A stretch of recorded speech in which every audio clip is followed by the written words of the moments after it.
Nabi zaman Sugeng di akhir hayatnya itu sering ngendikan tentang al-fitan, tentang tragedi utawi prahara.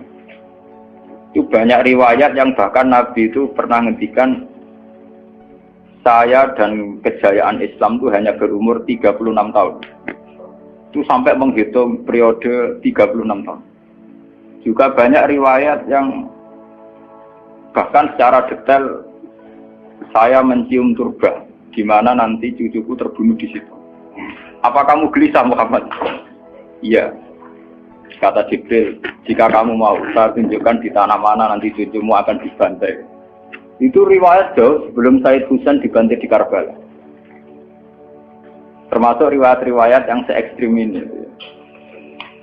Jadi ini kan terus mengaji kalau tinggi-tinggi bahwa nanti pada akhirnya sing mubun rokok itu rawung dolim tok, termasuk kita-kita sing soleh. Jadi sempat masuk swarga. Wong pontok haudun Nabi berarti mendekati nopo? Swarga. Bahkan bagian riwayat haudun Nabi itu fil jannah. Makanya kalau ini cerita, ini kamu salah paham tuh. Orang Khawarij itu soleh-soleh wong. Justru karena kesalehannya itu melahirkan tragedi dalam Islam. Karena solehnya itu kemudian mengharamkan barang yang mubah, mewajibkan barang yang sebetulnya hanya sunnah. Penyakit wong soleh mesti begitu. Ada jajal awet kayak itikaf ning masjid seminggu, soleh seminggu. Enggak metu perpal perempuan, enggak menjagongan ning omah. Ora eling pengen. Padahal eling pangeran iso ning omah iso ning dalan. Cuma dekne selerane kan ilinge ning masjid. Wong itikaf seminggu kok gegere Kak. Enggak kalah. Enggak kowe seneng pengajian ya ngono. Wong ini ora seneng ngaji sing teko kok wong limo. Gelem dijak apik ta ora? Apik. Padahal ning omah ngurmat anake ya apik. Paham ya? Ning pasar dagang rumah anak putu ya. Cuma APM kan kiai jadi pelepak-pelepok di masjid. Tapi gara-gara pelepak-pelepok di masjid seminggu gegere tengah. Terus menfonis orang lain. Wah ada. Jadi sebentuk kesalehan itu pasti melahirkan tragedi. Itu tadi, kamu iktikaf di masjid seminggu saja. Kamu akan janggal sama orang-orang yang berkeliaran di jalan-jalan. Hanya kamu anggap tidak sebaik kamu. Apa ingat Tuhan kalau di jalan-jalan terus? Kamu nyai di satu daerah yang ngaji 10, 20. Nanti kamu kecewa. Orang sini gak seneng ngaji, gak seneng kebenaran, gak seneng kebaikan. Padahal orang yang di rumah mungkin ngerawat anaknya juga ibadah. Gitu guys. Rawat keluarganya juga ibadah. Hanya karena dia tidak ngaji sama kamu anggap tidak ibadah. Padahal di rumah juga ibadah dia. Nah ini orang Khawarij dengan background kayak itu paling mudah begitu. Sehingga orang-orang ini nanti ketika sudah sampai ke surga, kemudian ketemu Nabi, kata Nabi mau disampaikan ke Khaudun Nabi. Dia mau sampai ke telaga Nabi. Tapi pas mau sampai ke telaga, terus Nabi diingatkan oleh Allah, mereka tidak layak masuk surga. Innahum qad ahdatsu ba'dak. Mereka bikin bid'ah setelah kamu. Tapi itu umatku ya Allah, saya kenal mereka kenal saya. Ya, tapi sukon itu harus dijauhkan dari surga. Dan ini kalau cerita, kenapa kesalehan melahirkan tragedi? Ini kalau cerita. Dalam semua sejarah dunia, selalu tragedi itu dimulai dari kesalehan. Ya, mun bener sing terlambat kan, sampai ngaji ya. Semua tragedi dunia itu dimulai dari kesalehan. Paling enggak klaim kesalehan. Ya, paling enggak klaim apa? Kesalehan. Karena semua sebentuk kesalehan atas nama agama tentu langsung dikaitkan dengan Allah. Bertautan dengan hukum Allah. Kalau sudah kamu yakin itu hukum Allah, tentu kamu dengan mudah akan menghukumi kafir siapa saja yang menentang. Karena kamu anggap melecehkan hukum Allah. Akhir dari itu tentu kamu akan tahlil dam. Nak ngono wong iku halal darah. Ini rungokno tenan. Karena setiap pelanggaran atas nama agama tentu dianggap melanggar hukum Allah. Jika orang yang mengklaim demikian kan mudah mengkafirkan orang lain karena dianggap wani pengerah. Paham ya? Nah, kalau sudah menvonis orang lain berani Tuhan, tentu darahnya dihalalkan. Kayak kasus kaum Khawarij. Sebetulnya saat Ali Muawiyah itu melakukan konflik atau terjadi konflik, saling bunuh, saling perang, kelompoknya Ali Muawiyah saling serang, itu kan tragedi duniawi biasa. Dalam hidup pasti ada gejolak, ada demonstrasi. Ya, ada perebutan kekuasaan. Sebetulnya itu kan fenomena sosial biasa. Misalnya kiai drengki-drengkinan, maksud kiai drengkinan mbek bakul bakso kan gak. Bakul bakso drengki-drengkinane mbek bakul. Orang malah mbek bakul es rukun. Ndak bisa kamu logika panas musuhnya adem, bakul bakso jejer bakul es rukun. Mergo bar mangan bakso tuku. Tapi bakul es padha ademe tukaran. Mergo saingan, itu nunjukno nak saingan sak jenis. Mulane kaya aku rada aman. Mergo sing nyaingi aku kudu alime sekali beraku aman. Paling wong saiki ade aku adir wis lomba. Padha kelas-kelas ringan kan musuhe nggih kelas. Ora kena ngalim tulisan kaliber. Dadi rapati de musuh. Maksudnya ngalime kaliber terus fasilitas biasa. Wong rapati nyucu, wong rapati hormati, wong ape drengki apaan? Wong kula yo mak turu temangsang ning kos drengkeni apa? Mun kula elmoni ya, semua wong rapati drengki mun kula elmoni. Dadi ngalime kaliber fasilitas biasa. Wah aman. Lho kok kayak gitu. Aman, itu istihad. Jadi untuk menjaga keamanan.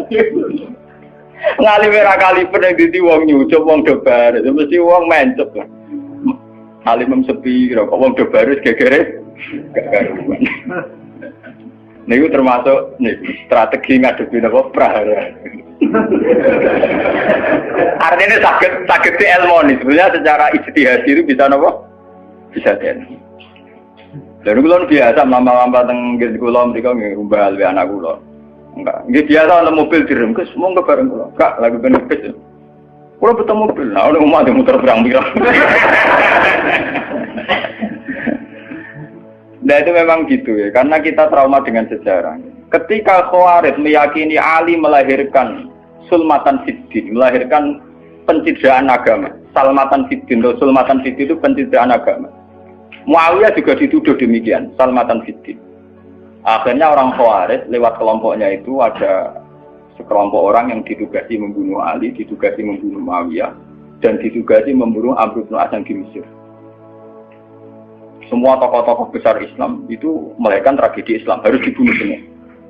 Itu yang keputusan gitu itu lewat kesalehan. Mereka orang-orang soleh, orang-orang khusyuk, senang iktikaf, senang zikir. Dia punya keputusan sing lahirno tragedi dalam Islam. Makanya kamu jangan kaget, kenapa di Irak itu banyak perang saudara, di Mesir, di Sudan, di Khartoum, di Darfur, di Somalia. Itu kalau sudah perang berani mati, karena mereka mengatasnamakan agama. Nah, kalau agama berarti merasa dia punya titah Allah, titah Tuhan. Sehingga kelompok lain ya orang Sunni bantai Syiah, Syiah Ahmad itu biasa. Makanya kita disyukur, kalau bolak-balik ini kita harus syukur sebagai bangsa Indonesia.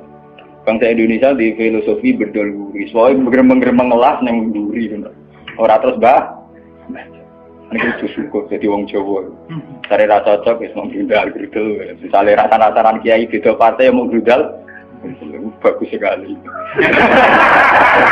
Karena ada sampai pembunuhan. Paling banter sing dikisih pelatihan ngirim tarmihim. Ayo tak pikir ramahan tim, tak pikir kode ramahan tim ya paling misalnya mati dikisih yang ngelusi sidik. Orang anti mati. Paham? Semenjak itu tragedi itu tidak dimulai dibunuh non Muslim, tapi dibunuh orang Islam. Semenjak peristiwa Ali Muawiyah. Dulu Umar itu matinya masih keren. Umar itu dibunuh oleh seorang Yahudi, Abu Lulu, seorang Majusi, Abu Lulu al-Majusi. Era Utsman banyak riwayat mengatakan yang membunuh itu banyak yang tidak Islam.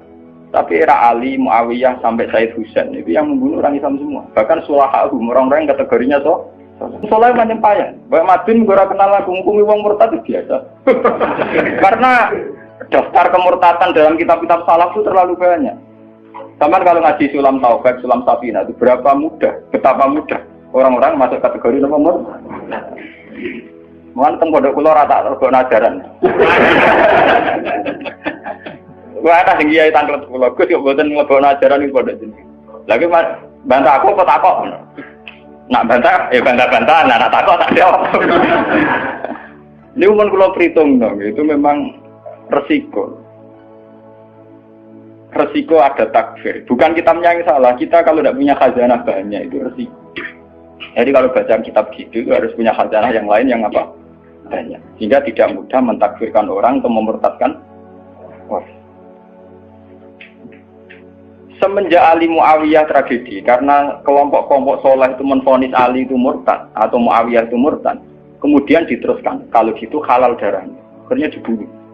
Ali ya dibunuh, Muawiyah ya seringkali mengalami percobaan dibunuh. Jadi kalau kan nanti cerita tengah sini, jadi Ali hasil dibunuh, yang Muawiyah sebetulnya subuh itu juga dibunuh, tapi pas itu Muawiyah meriang, yang imami itu wakilnya, sehingga yang dibunuh wakil.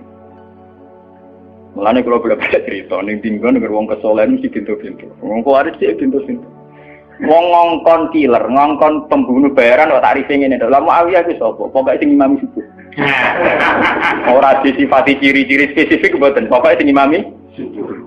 Lah Muawiyah subuh pria. Wong imam ya dipateni.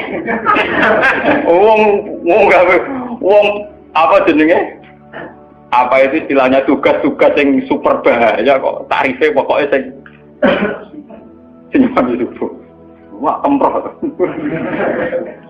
wara ini sing piye kotak tapi iya tak ngene sing piye model polisi itu sekitar ora tarifnya pokoknya sing imami ya meriah nasibnya apik jadi ora pembunuh profesional. Walhasil semenjak itu tragedi dimulai dari takfir. Setelah itu ada era Muawiyah punya anak Yazid. Yazid ada isu dia senang nyabu, senang ngeflek. Dia orang yang nakal saat jadi pemimpin. Orang Islam sholat tersinggung. Wong kok dipimpin wong dolim. Orang Islam ekstrem wong kok dipimpin wong ra sholat, wong ra bener kok mimpin wong bener. Akhirnya Madinah bergejolak. Madinah bergejolak ini kemudian banyak yang mervokasi Said Husain supaya ngambil alih kepemimpinan sinten. Sampai nak cerita di tragedi ke saya. Walhasil Said Husain akhirnya lewat bantuan orang-orang Kufah. Orang Kufah itu saat ini dari wilayah Irak. Ya. Jadi kayak Kufah, Asfahan, terus Nahawandi itu ikut wilayah Irak dulu. Ketika Irak pecah dengan Iran, ikut wilayah apa? Iran. Dulu yang situ semua itu namanya orang dulu kalau bilang itu Kufah sama Basra. Gitu, okay. Makanya kalau di kitab-kitab Nahwu semua kitab salah kalau bahasakan kawasan itu, kalau ada kawasan Kufah ya apa? Sekarang di bahasa internasional lebih dikenal Irak semua. Tapi kalau dulu orang bilang itu Kufah, Basra, Nahawandu, Asbahan, Khurasan. Itu kan dan Rosamban. Orang-orang Kufah datang ke Medina. Ya Husain, karena yang dituduh zalim, kita-kita yang nanti di Kufah siap membeat jenengan jadi khalifah. Siap dukung jenengan jadi apa? Khalifah. Ini ku mengkudeta kepemimpinan ya. Yazid. Said Husain sebagai orang junior, beliau konsultasi sama Sayyid Ibn Abbas. Ibn Abbas itu pernah paman, karena Ibn Abbas itu misananya Nabi. Ya, Ibn Abbas itu kan misananya sinten? Nabi. Beliau itu sugeng nanti era Said Husain ya. Ibn Abbas sugeng nanti era Said Husain. Ketika Said Husain konsultasi sama Ibn Abbas, dihentikan ini. Yabna ammi al-Kufah la tafi. Sopo sing ape dukung kowe? Tiang Kufah ya ammi. Wong Kufah atau jujur.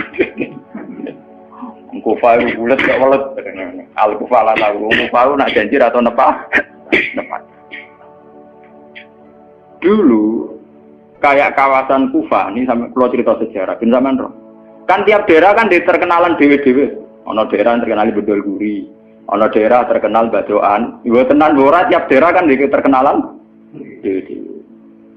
Yang repot terkenal Bedol Guri, ono terkenal kayak Madura Bado. Ono terkenal daerah, oh daerah kono wah medhit kabeh. Nah, kalau nang Sunda wah wani wong lanang kan tiap daerah dia terkenalan sendiri-sendiri. Paham ya, karena perilaku budaya orang mesti ada ciri. Nah, itu di era itu Kufah itu punya ciri khas al-Kufah la tafi. Wong Kufah mesti ora ju, tenang. Walhasil akhirnya Said Husain minta maklum ya, minta supaya dimaklumi. Ya Ami, saya ini sudah bertekad untuk menuruti permintaan orang-orang Kufah. Jadi meskipun paman saya melarang, saya tetap berangkat. Kata Ibn Abbas, ya sudah, kalau itu jadi keputusan kamu. Mulanya Said Husain terkenal Said sing berengkel. Mulanya kena dititeni. Said sing turunan Husain, ini rata-rata berengkel-berengkel. Ini kados orang Iran, itu rata-rata Saidnya Husain. Kados Abdul Qadir, kados Said Muhammad itu Al-Hasan. Makanya kalau Said Muhammad itu Al Hasan rata-rata karena Said Hasan dulu itu yang punya keputusan amul istima, jadi tidak mau perang, sehingga era Said Hasan yang dikatakan amul istima, tahun bersatunya umat. Era Husain betul. Walhasil wala-wala cerita Said Husain kersok dibawa orang Kufah menuju Irak. Pas sampai Karbala, itu Said Husain bilang gini sama pengawal-pengawalnya, ini sampai mana? Ini Karbala ya Husain. Saya Husain hadihi karobun wabala. Ini karobun, kesusahan wabalaun dan tragedi ujian. Delalah pasukan yang dikirim Yazid bunuh Sayyid Husain ya pasti muti Karbala. Dan itu yang diperingati orang Syiah di 10 Muharram yang disebut tragedi Karbala. Makanya bendera-bendera Syiah itu tulisannya ya Husain, karena orang Syiah meringati hari meninggalnya Husain itu jadi hari suci betul. Dari besarnya orang Syiah itu hari tragedi Kabupaten Sinten Husain, yaitu di Karbala. Nah kemudian versi cerita itu bulat. Kalau versi Sunni, karena sini model Kiai Indonesia, model versi Husnudzon, itu jari ini pengawalnya Muawiyah itu tidak disuruh bunuh, disuruh konsultasi saja. Cuma mereka overacting bunuh, sehingga dalam keyakinan Sunni bahwa Yazid itu tidak dosa-dosa amat karena tidak nyuruh nama. Tapi nak cara Syiah, nyatanya mata ini kok dikelah-kelah, mata ini ya mata ini. Wah, semenjak itu lahirlah kelompok Syiah besar-besaran. Siapa yang berbau Yazid, berbau Umayyah harus dibunuh. Kemudian dendam ini dijilmakan menjadi kelompok besar di dunia, ini Syiah. Nanti sama. Sebenarnya Syiah itu nak muji-muji kaya-kaya agama itu dimulai Husain. Yes. Wes ngono Husain belalah bin Ali. Di Nabi Muhammad, idola sentrale Ali. Terus yang dianggap kesatria prajurit nopo Husain. Sehingga agama versi Syiah itu ya 3 itu, Muhammad, Husain, Ali. Karena referensi agama Syiah itu hanya ini, Ali zaman sugenge Nabi ya terkenal pahlawan perang, terkenal kesatria perang. Husain ya kesatria perang. Sehingga orang Syiah tidak punya rujukan kecuali sejarah kesatriaan. Ngadepi Musa wani mati, kata Iran saat ini Ahmad Benedek itu orang Iran perasaannya begitu, ngadepi Musa mati, wani mati. Itu perasaannya ahli sunnah, karena ahli sunnah idola no sahabat sing kuno ya idola, yang ora jelas ya napa idola. Wah akhirnya sahabat macam-macam, dalam madung idola no sahabat topo sing nak ono perang mirip. Terus Mustafa idola no topo sing ora jelas, penting itikaf. Itu kelebihannya Sunni karena ngakui semua sahabat, jika perilakunya variasinya banyak. Lho tenan niku boten kuyon niku. Karena variasi idolanya napa? Banyak. Jika orang Sunni bentuke beda-beda.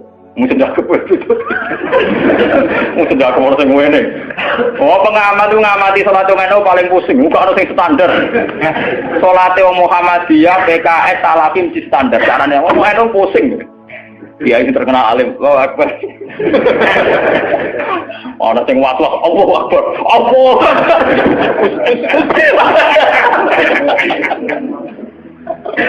Oh, sedekah kok ora sing ngene. Ana sing ngene, ana sing santai. Ana sing lambene ngancing nono selik. Karena orang Sunni terlalu banyak tokoh idola, karena keyakinan Sunni semua sahabat itu layak diikuti. Iku mbok barokah laknat kowe keyakinane wong Sunni iku semua sahabat layak napa? Sahabat macam-macam, akhirnya wong Sunni macam-macam. Itu beda dengan Syiah.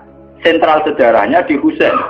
Husain sebagai martel perang atau kesatria perang. Ali terkenal Al-Qarrar, orang yang reputasinya juga tentang nama. Jika dalam terminologi Syiah itu tidak ada istilah bihikmati wal mau'izatil hasanah, sing sabar ngadepi Musa sing santun ora mahal tuh utang Jawa niku. Paham ya? Sampeyan ngerti kenapa sih cara berpikir demi nek Sunni mboten. Mau kiai iku dhisik ning daerah Abangan. Mujite sik Islam ora malah dungo. Wah cerita seputar rawani tok. Seputar sabar, seputar kawan. Jarang kok kiai Sunni wani jotosan. Jadi sejarah dengan sabar. Sehingga dalam tradisi Sunni itu tidak ada revolusi sampai sekarang. Beda dengan di Syiah. Libanon pengikut Syiah, Syria ya Syiah, Iran juga Syiah. Meskipun Syiah sendiri punya variasi, Syiah Imamiyah, Syiah Ismailiyah, Zaidiyah dan sebagainya. Tapi trennya sama, tetap menjadikan Said Husain sebagai sentral. Emang langsung TV kan nonton benderanya Syiah tulisannya apa? Ya apa? Ya Husain. Nah sampai idola kan buatan Husain. Idola Hasan, Said Hasan itu rasa seneng perang, tapi tuh mau ya kok. Jadi ya Pak Kiai Jawa, perang barang, gerwapan titik, nopo poli. Ya, jadi sejarah berulang. Ya apa-apa, jadi perang repot. Mau yang mirip perang. Itu cerita. Buat akhirnya setelah era Yazid, kemudian ada dinasti-dinasti. Kemudian era Yazid karena bin Muawiyah disebut dinasti Umayyah. Orang-orang penggemar Husain karena Husain itu mimpi Rasul melahirkan dinasti. Jadi disebut dinasti Fatimiyah. Sebenarnya dinasti Fatimiyah itu bukan dinasti turunan Husain, karena saking cintanya ke Husain mengatasnamakan dinasti Fatimiyah. Ada perang. Walhasil wala-wali zaman nanti dinasti Fatimiyah itu kuasa. Ketika kuasa sempat bikin Al-Azhar.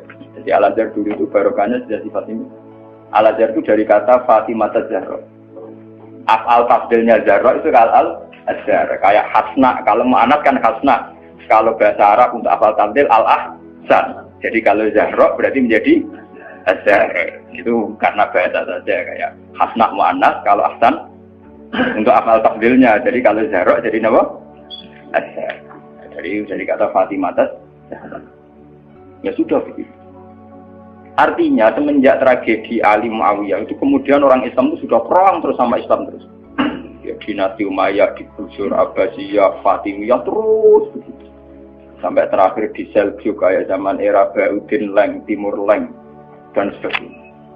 Kemudian agak bersatu saat terjadi perang salib, yaitu disatukan oleh kepentingan melawan Pangeran Philip dari Prancis dulu saat menyerang Baitul Maqdis. Itu ada perang salib satu yang dipimpin Salahuddin alaihi. Itu mendingan karena ada musuh. Nanti kadang musuh itu dibutuhkan oleh dari Sayyidina Imam Syafi'i ngendikan musuh yang berpikir lebih apik dibanding konco. Kok konco pun arah musuh tukaran musuh dhewe, kancane dhewe. Mana sajane partai-partai Islam kudu dhewe musuh bersama. Malah bagi partai-partai dhewe Islam kah? Islam. Jadi mesti kalau di Indonesia dijajah Belanda ya sepakat. Pokoknya sementing Londo diusir. Beda agama, beda partai musuh Belanda. Jadi rana Belanda, rana Jepang ya usir-usir. Itu sejarah. Mulai dulu trennya sejarah begitu. Nah, semenjak itu sudah disebut fitnah. Kalau sudah fitnah itu la tusibanal ladzina dzalamu minkum. Yang kena tidak yang salah saja, yang soleh juga akan kena. Kalau fitnah itu sudah kena, sudah jatuh, pasti yang kena semua. Yang soleh juga ikut kena. Akhirnya orang-orang soleh itu banyak yang meninggal.